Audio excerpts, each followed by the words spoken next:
Hi guys, welcome back.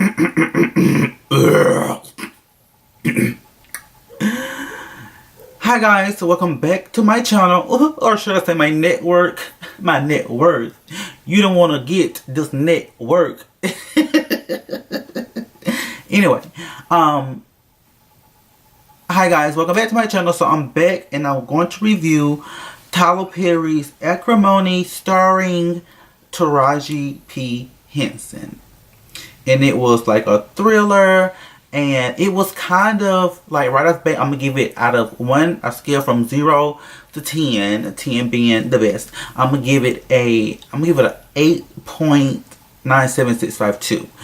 And I will give you my pros and my cons, and it's above a 5, so you know it was a good movie. I just have some points to make about it. Okay, so if you want to hear my opinions, yes, these are my opinions. These are not your opinions. These are my opinions. I went to go see it. I think the day after it came out. I think it came out like on a Friday, and I went to go see it on a Saturday. So continue to watch. Okay, so right off the bat, it's gonna be like, I'm pretty sure I'm going to give away some things. So if you haven't watched it, then I guess don't watch this. Whatever. So right off the bat, you see Taraji. She's smoking cigarettes, and it's very gray. It's like the tone is very gray filter looking, and if she's in therapy, and it then flashes back to her childhood, and the childhood scenes take like a long time. I was imagining the childhood scenes would be like flashback and come back and flashback and come back, but when she flashed back to childhood, it like stayed in childhood until she got back to the point where she is in the therapy office with the doctor or whatever. So right off the bat, Taraji did a good job on the movie. And I think because she just, and I've known it, like Taraji was being a big deal before Cookie, like Cookie opened her career up like to another level, but she's like been, in like great movies. She's a great actress, but I think like the Cookie thing, like anytime she gets enraged and she starts yelling and cussing and stuff, all I can think about is Cookie. And it's the same thing with like Tyler Perry when he plays himself, and he starts yelling and doing stuff. All I can think about is Madea, and it's other people that has been typecast as well, like Steve Urkel and Amanda Bynes, and just different people have been typecast from a character that they played that was like a big deal. So, and then the fact that she still plays Cookie, it's just, I would love to see her do something that was like when she did the movie Hidden Figures, that was totally different from like the loud yelling, cussing. Though I enjoy it, it's good to see her. Cause once cause she, I think you understand what I'm saying. I just seen like it just brought me back in the mind of Cookie with some of the things some of the things that she was saying, some of the one-liners. Like it just put me in the mind of Cookie, Lee Daniels, Empire. Damn, I almost forgot. So, and the guy who played her opposite, I don't know the girl who played her as a child, but it looked like a young Tika Sumpter. She was a beautiful brown girl. And the guy who played her boyfriend, younger, her husband's younger character, he was handsome. And then her husband was like fine, but he was like, the character made him like a waste of fineness. Like he was intelligent, he had a great mind. The plot of the point of the story, or the flow of the story, or the I don't know, the sequence was that like he had this great idea. He actually got it to work. He was like badgering this company who invested in people's ideas and will give him the money that he needed. He already had it working. He already had the blueprints. He already had like something to present to them. He just needed the backing to make more of them, and package it up and all that extra corporate America stuff. He needed somebody with the money to come in and sell his career up to the next point. But it took like a very long time, and she loved him, and she never left him. She was overworked, she was undersexed, she was underappreciated. It was always about him, and it wasn't really his fault because she allowed these things to happen. Oh, like even when she was younger, it was a routine of him asking for things by not asking for things, and then she just feeling obligated to do it, and then it just went into adulthood. They had got married, and she couldn't have no kids for something that had happened with them in their childhood. You'll have to see that in the movie, and that's a major turning point in the movie as well. What happened to her to cause her not to have kids. So she just felt trapped, and it was like years and years and years. She had her mother had died and left her a house and a large amount of money, and he just picked away over the years, just picked away at the money. He would get in like odd jobs here and there. Like he was one of those people who couldn't do, like his mind wouldn't let him do something else. Like he was all invested into this project that he had started in college, and it had took them up through things. Sometimes it was good, sometimes it was bad. Most of the time it was bad, but she was always there. She was always there. And then she had these sisters, and her sisters were older than her, and her sisters were married, and her sisters and their husbands had a business together, and they were always like just hassling her about he's no good, you need to leave him, blah blah blah, over and over again, this and this and that, blah blah blah blah. You know how it is. So I mean, and half the time she just would like, they would rant on and on and on. And the movie is kind of like it's told in first person, so she is also telling the story. So like it would interject what she was thinking while they was hollering, or while he was doing this, or while, so she would just come in, ad lib over the scene and describe what was going on in her mind. So one day,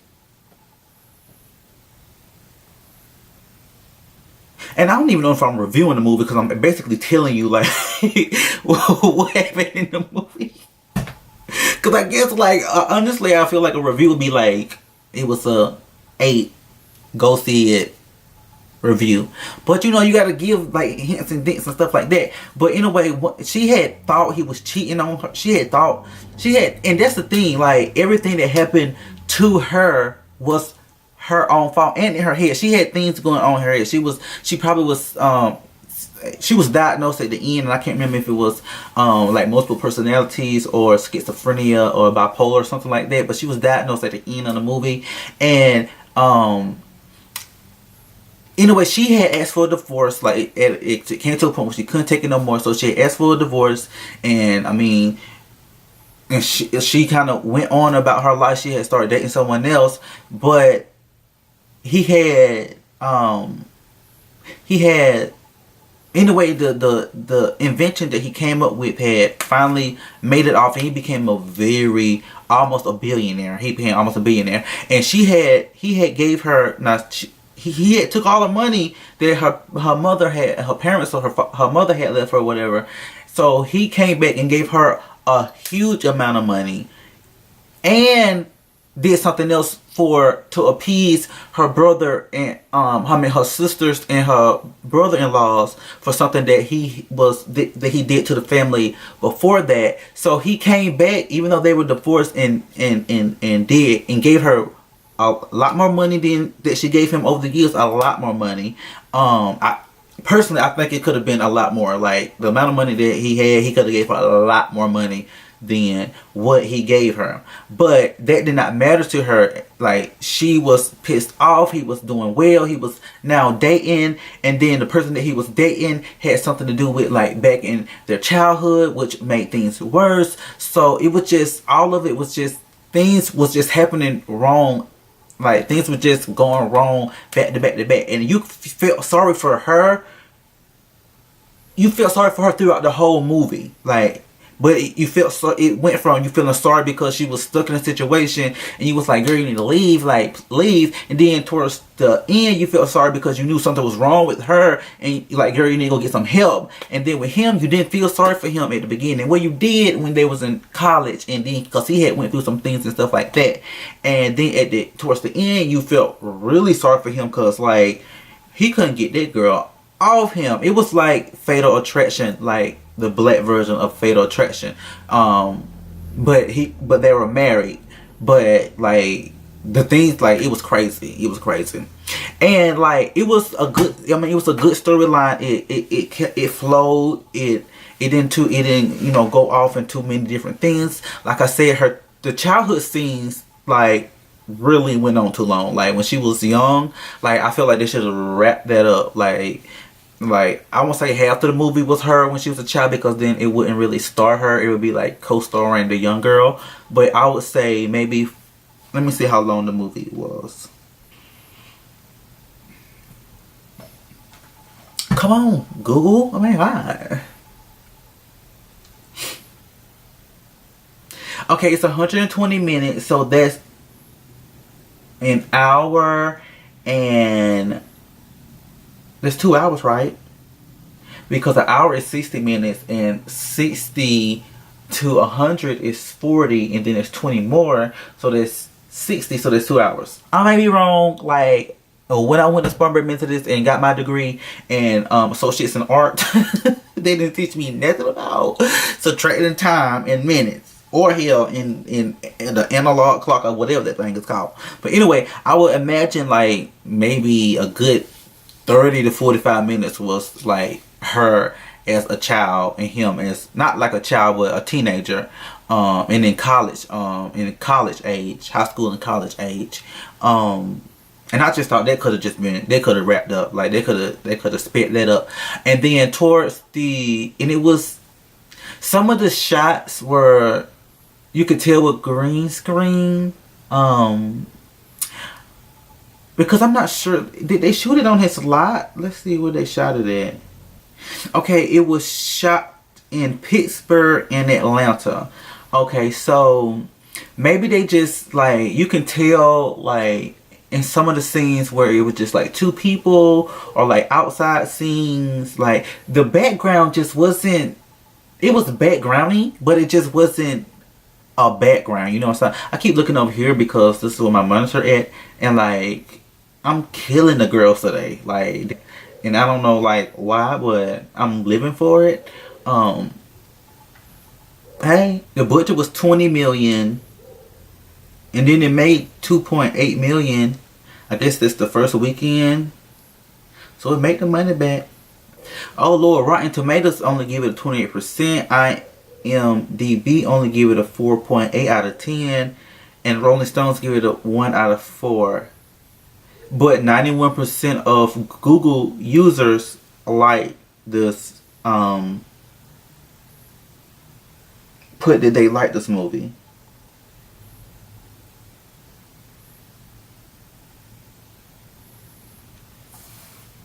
I don't know.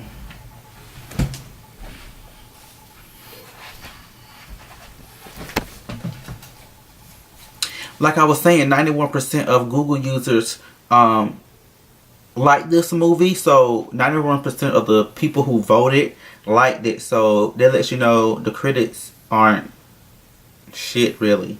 Like, get them out of here.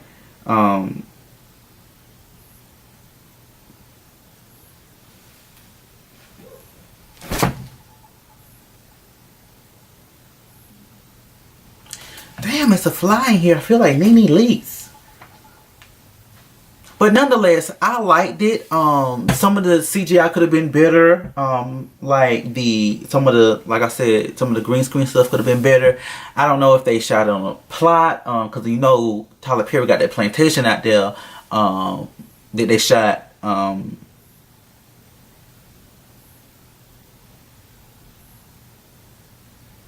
Black Panther. Damn, what's going on in my mind? That they filmed Black Panther at. So he got a He got his own Harpo studio out there. Like he's like running up there with Oprah.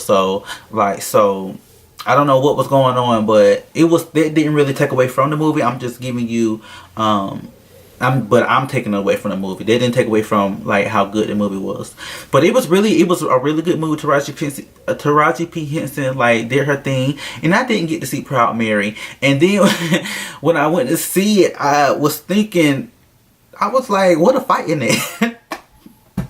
And then the person I was with was like, no, that was Proud Mary when she was fighting people. I was like, damn, I didn't even see Proud Mary. But I tried to go see Wrinkle in Time, but they're not playing it in my area. Damn, that's what you get living in the sticks. Like you have to go drive an hour and a half just to go see A Wrinkle in Time. Like, what's going on, Oprah? What's going on? Black lady that's doing her thing out there filming them movies and getting them deals and stuff. What is her name? With the dreads? Put the movie in the sticks. We'll go and see it. You think the kids don't want to see A Wrinkle in Time? It's because y'all put Oprah in that blonde wig. I mean, I ain't mad at the blonde wig. Kimberly Kim did her thing. The fashions was great from the ads that I seen, but I really wanted to go see it. But we were actually going to go see that instead of Acrimony. But when we realized that A Wrinkle in Time was not playing down here, because it's like a movie theater like 5 minutes from my house, and I would not drive over an hour just to go see A Wrinkle in Time. It won't happen. Not in 2018. But anyway, you guys, that's my review of Acrimony. I hope you know, maybe I gave it away. Maybe you need to see it now because my storytelling skills are subpar. You know what I'm saying? I remember when I was in like the 10th grade, and I had this teacher, I think her name was Miss Bradley, and she used to read this book, and before she read the book, she said, I read this book to every class that I have. It's one of my favorite books, and it makes me cry. So we was like, okay, girl, read the book. So she's reading the book. I can't remember what book it was, and then she starts to cry. Like, she starts to cry to the point where she couldn't read the book anymore. So I don't know if I asked her, do you want me to read the book? I'm about to cry thinking about it because it's hilarious. It wasn't hilarious then because I was so embarrassed. I can't remember if I asked her, do you want me to read the book? You know, finish reading for you, or I can't remember if she like handed me the book. But anyway, when I started reading the book, she was like, She took that book from me, and it just made me feel like she took that book from me like, no, you just, either you don't have the voice for it, or you just not doing right. Because I mean, I can read, and I don't like trip over my words. Like, I mean, I can read like straight through and stuff like that, you know.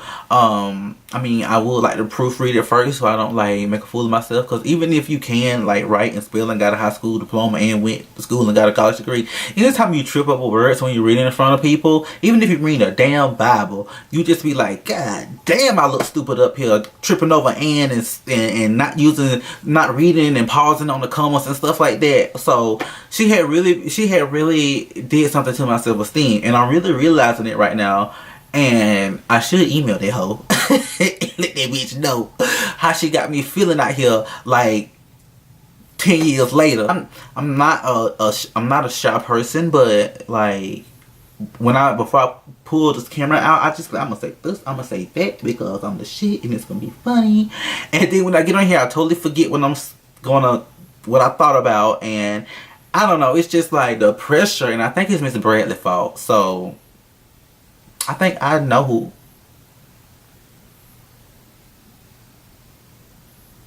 I was just trying to think.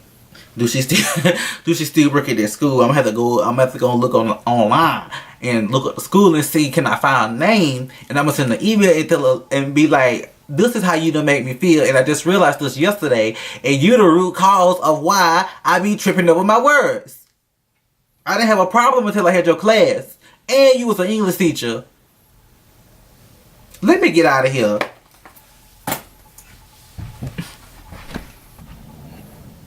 I couldn't figure out how to turn it off.